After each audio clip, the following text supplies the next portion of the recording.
Mount 22. 13. Since all Christians were ministers servants of God, it is evident that the term ko here takes on a particular sense, one related to congregational order and structure. Thus, there were two bodies of men filling positions of congregational responsibility: the overseers, or older men, and the ministerial servants. There were generally a number of both overseers and ministerial assistants in each congregation. php 1. Act 20. 17, 28. The list of requirements for the ministerial servants as compared with that for the overseers, as well as the designations for the two positions, indicates that the ministerial servants were not assigned the responsibility of teaching or shepherding an overseer of sheep. Teaching ability was not a prerequisite for their assignment. The designation ko numbers of itself indicates that these men served as assistants to the body of overseers in the congregation, their basic responsibility being that of caring for matters of a non-pastoral nature so that the overseers might concentrate their time and attention on their teaching and shepherding activity. An example of the principle governing this arrangement may be found in the action of the apostles when problems arose as to the distribution, literally, the service, of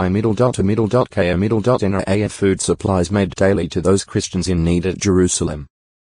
Stating that it would not be pleasing for them to leave the word of God to concern themselves with administration of material food problems, the apostles instructed the disciples to search out for yourselves 7 certified men from among you, full of spirit and wisdom, that we may appoint them over this necessary business.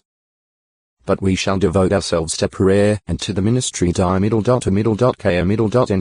word. Act 6. 1-6 This was the principle.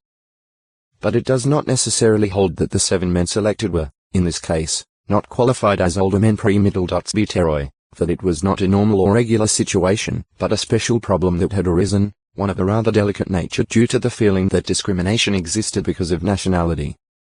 Since it affected the entire Christian congregation, it was a matter calling for spirit and wisdom, and thus the 7 men selected may, in fact, have been in a spiritual sense older men.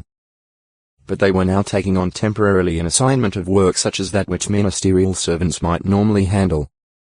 It was business that was necessary, but not of the same importance as the ministry of the word. The apostles showed their proper evaluation of matters in this action, and it may be expected that the bodies of overseers in the congregations that developed outside of Jerusalem would follow their example in assigning duties to the ministerial servants.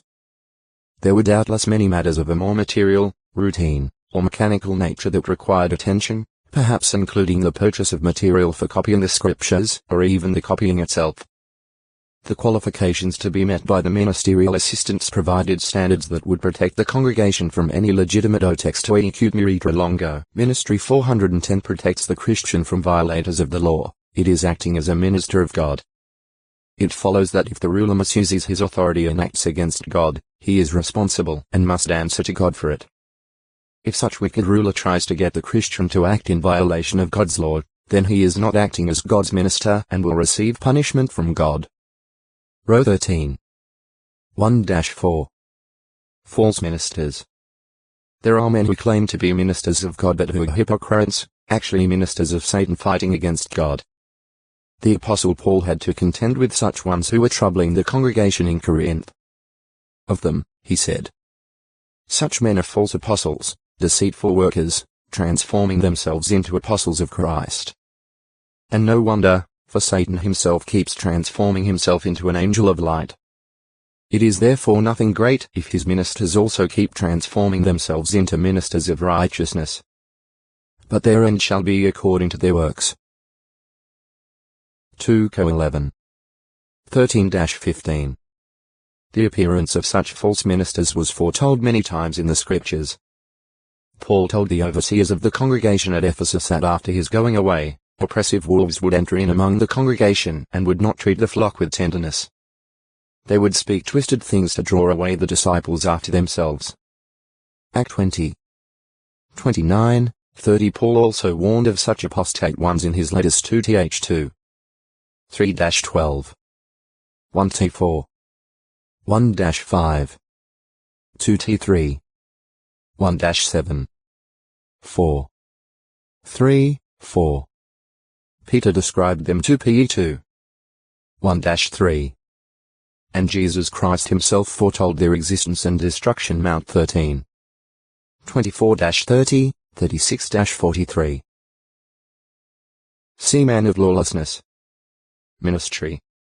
The work and service performed by a minister, servant, or attendant responsible to a superior authority. In ancient Israel, the Levites served as Jehovah's ministers. Prophets were also used to minister in a special way.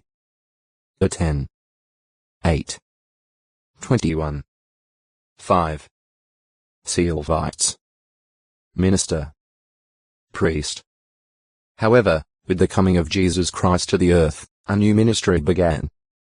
He commissioned his followers to make disciples of people of all the nations. Mount 28. 19, 20. Accordingly, to a world alienated from God, Christians bore a message of reconciliation to God through Christ. 2 Co 5. 18-20,